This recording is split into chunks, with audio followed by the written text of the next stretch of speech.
খুলনার রূপসায় কৃষি ব্যাংকের গেট ও লকার ভেঙে ১৬ লাখ টাকা লুটের ঘটনায় ৩ নিরাপত্তা প্রহরীকে প্রাথমিক জিজ্ঞাসাবাদের জন্য থানায় নেওয়া হয়েছে।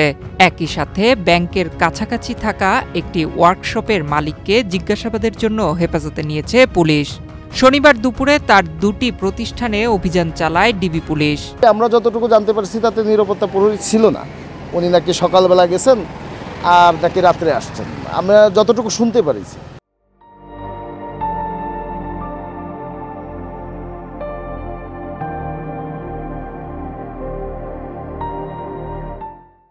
আসলে একটা ব্যাংকে তো নিরাপত্তা তো এইভাবে আশা করা যায় না, এটা তো কোনো নিরাপত্তা বলাই নাই। এখানে এসে দেখি এখানে আইন শৃঙ্খলা বাহিনী, বিশেষ করে রূপসা থানার ওসি সহ পুলিশ প্রশাসন রয়েছে এবং ব্যাংকের একজন ক্যাশিয়ার তিনিও আসছেন।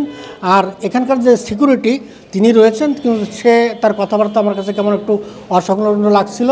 তো ওই সময় পুলিশের উপস্থিতিতে ক্যাশ মিলে দেখা যায় যে ১৬ লাখ টাকা মিসিং। পুলিশ ব্যাংকের ভেতরে থাকা সিসি ক্যামেরার ফুটেজ উদ্ধার করেছে। এতে দেখা গেছে শুক্রবার সকাল ৬টার দিকে ব্যাংকের প্রধান ফটকের সামনের গেটের তালা ভেঙে এক ব্যক্তি ব্যাংকে প্রবেশ করে। তিনি মুখের সামনে কাগজ ধরে নিজেকে আড়াল করার চেষ্টা করেন। এরপর কৌশলে সিসিটিভির ক্যামেরা কাপড় দিয়ে ঢেকে দেওয়া হয়। স্থানীয়রা জানান, নিরাপত্তা প্রহরী আবুল কাশেম শুক্রবার রাত ১০টার দিকে ব্যাংকে এসে দেখেন মেইন গেটের তালা ভাঙা। ভেতরে গিয়ে দেখেন ভোল্ট ভাঙা অবস্থায় রয়েছে, সবকিছু এলোমেলো। বিষয়টি তিনি ব্যাংক কর্তৃপক্ষকে জানান। পরে ব্যাংকের ক্যাশিয়ার পুলিশের উপস্থিতিতে লেজার ও ক্যাশ মেশিনে দেখেন ১৬ লাখ টাকা নেই। চিল্লাপাল্লা শুনেছি, শুনে যে ডাকাত এর ভিতরে আমরা বেরোয় অনেক লোকজন ধরো। এবার এই ব্যাংকের আপনার যে দারোয়ান আছে কাশেম, আবুল কাশেম, ও বলতেছে যে ও উপরে উঠে দেখে যে আপনার ব্যাংকের ক্লাবসল গেট টেট ভাঙা, সব কিছু ভাঙা। ওই ছিল এবারে তো আপনার ফাঁড়ির পুলিশ, থানার পুলিশ, তারপরে স্থানীয় আমাদের এখানে যে ইউপি চেয়ারম্যান, এলাকার যে গণ্যমান্য ব্যক্তি সবাই আসছে। আসলে ব্যাংকের অফিসাররা আসার পরে সবাই উপরে যে দেখছে কি দেখি অবস্থা। সরকারিভাবে শুক্র শনিবার ব্যাংক বন্ধ থাকে, তখন ফাঁকাই থাকে। এখন দারোয়ানরা থাকে, সিকিউরিটিরা থাকে, তারা কেমন ডিউটি করেছে তারাই ভালো জানে।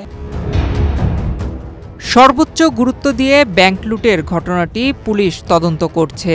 এরই মধ্যে কয়েকজনকে জিজ্ঞাসাবাদ করা হয়েছে। এটা আমরা সর্বোচ্চ গুরুত্ব দিয়ে চেষ্টা করতেছি। আমাদের একাধিক টিম মাঠে আছে, ঠিক আছে। আমাদের জন্য ইনশাল্লাহ আমরা ট্রাই করতেছি। আমাদের যখন অ্যাচিভমেন্ট হবে ইনশাল্লাহ আমরা জানান দেবো আপনাদের, ঠিক আছে। আমরা ট্রাই করতেছি, ওগুলো সব কিছু নিয়েই প্রত্যেকটা টুলস আমরা কাজ করতেছি, ঠিক আছে।